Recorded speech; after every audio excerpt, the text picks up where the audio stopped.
All right. There's one thing that I think we have to discuss right now, and that is I am so unbelievably happy that Neil Ferguson is on our side.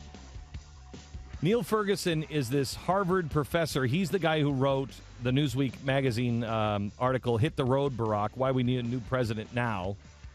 And everybody has come out against this guy. But he's just super, super smart. And he's not a guy he doesn't care about. Do you think he cares about politics? He cares about doing the right thing. Yeah, not his top priority, though. Yeah, He's not his political geek. Right. He's not a political geek. And he just thinks that Paul Krugman and all these guys are just jokes. And he says them, and he says them in ways, and it helps that he has an English accent. Because he's talking like, Paul Krugman is a moron.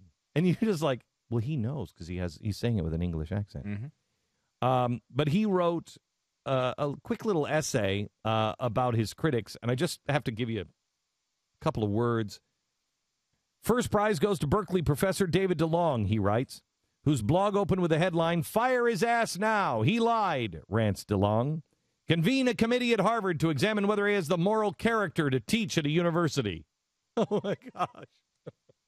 These people who are actually saying that we need tenure, and they'll fight for people like Sammy Al-Arian, and they'll fight for people like Ward Churchill. Fire Neil Ferguson. You may not have the moral character to teach at a university. Oh, I know. You guys are such towers of moral virtue. My own, he writes, Neil Ferguson writes, my own counter-suggestion would be convene a committee at Berkeley to examine whether or not Professor DeLong is spending too much of his time blogging when he really should be conducting serious research or teaching his students.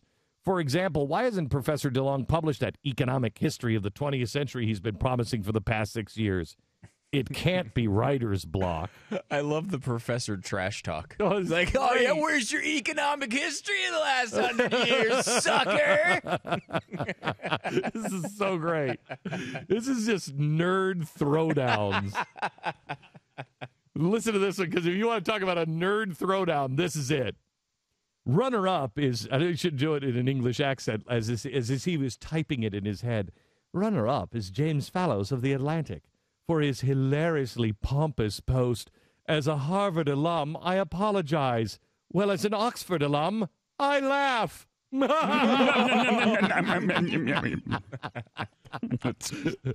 the third place comes Paul Krugman with his charge of unethical commentary, a plain misrepresentation of the facts, requiring an abject correction. The idea of getting a lesson from Paul Krugman about ethics of commentary is almost as funny as Fallows apologizing on behalf of Harvard. Both of these paragons of the commentariat, by the way, shamelessly accused me of racism 3 years ago when I drew an innocent parallel between President Obama and Felix the cat. I don't know of any more unethical tricks than to brand somebody who criticized the president a racist. Get him, Neil. Get him. Now, can you imagine the heat that Newsweek took for printing that article on the front page?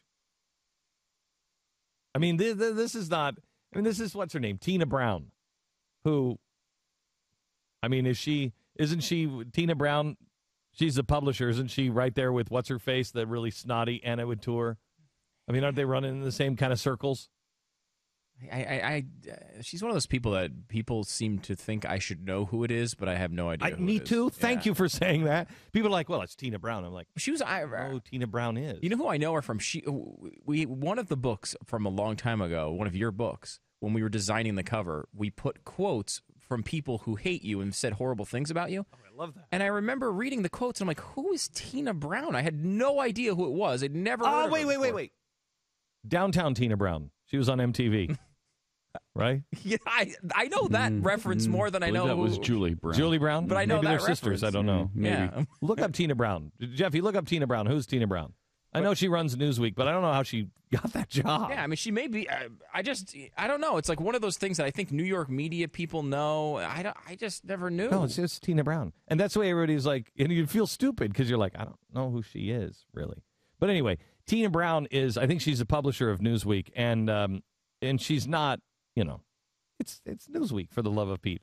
She's not exactly fair to conservatives. And so for her to put this on the cover, shows their desperation. But can you imagine the heat? You remember those circles we used to be around in New York City, where everybody, if you didn't say Dukakis would have been the greatest president in the world. Oh, he would have been great. Yeah, I mean, if you don't sit there and just, you're like, I don't know. I think Dukakis was kind of, he wasn't as good as Walter Mondale. If you would have said that, they would have killed you. What are you, some conservative? No, I like Walter Mondale. I just think Dukakis was kind of iffy. I mean, that's crazy. And I can't imagine publishing this. I mean, what they were thinking, other than, man, nobody reads this magazine. Yeah, I mean, I think it's just one of those things. They like people talking about them, so they've been doing this a lot. I mean, they've given multiple covers to the guy who said that Trig Palin is not Sarah Palin's son. It's his little conspiracy theory, and they've given him multiple covers over the past year. I think at this point, they're just throwing anything at the wall and seeing what happens. Well, didn't Newsweek, wasn't it purchased for like $1? I think it was $1, yeah. There's going to be a lot of media outlets. I'm telling you right now, mark my words. We're going to be making some announcements in the next couple of weeks. And, Stu, we talked about it this morning. So much. In a 5-year period, we talked about a good friend of ours today who runs ABC News. And we were talking about how ABC News is just, it's over. It's over. This whole network thing, it's only a matter of time. And Stu was like, I really feel bad because, I really like him. And I'm like, I do too. He can work for us. We'll hire him. He's not going to run the network, but I mean, he's got some good things to offer. We'll hire him. And I was dead serious. I know. I mean, Ben Sherwood is a friend of the show. Well, was until he went over to ABC News. Yeah, he's still. I mean, Yeah. I mean, he's not. It's not like we're talking. But I mean, I've met with Ben many times. He's a brilliant guy, really brilliant guy. You just can't turn that thing. That's just the Titanic, and it's moving towards the iceberg, and it's just going to sink. No matter how smart you are, just going to sink. Yeah, some of his reporters have been making some big mistakes as of late. Yeah, yeah. Not him, and but, the whole thing is it's the Titanic. And these people they're all going to sell for $1 eventually. It's not going to be worth anything. And the question is, will we have a president at the time that will let these people receive the compensation they deserve? Or will they say, the press is too important and we'll have to bail it out? And crush the entrepreneurs like me or others that say, we got a better way of doing the press. That's what will happen. If we don't have somebody who understands the free market, they will bail it out, and it will become a complete organ for the administration, whoever's administration it is. And I warn you, Republicans are just as likely to do this as Democrats. They're just as likely to say, well, we've got to have a press, and so we'll bail out Fox or whoever. Fox is the least of the worries of bankrupt companies. Tina Brown, by the way, she was the editor of Vanity Fair, then the editor of The New Yorker.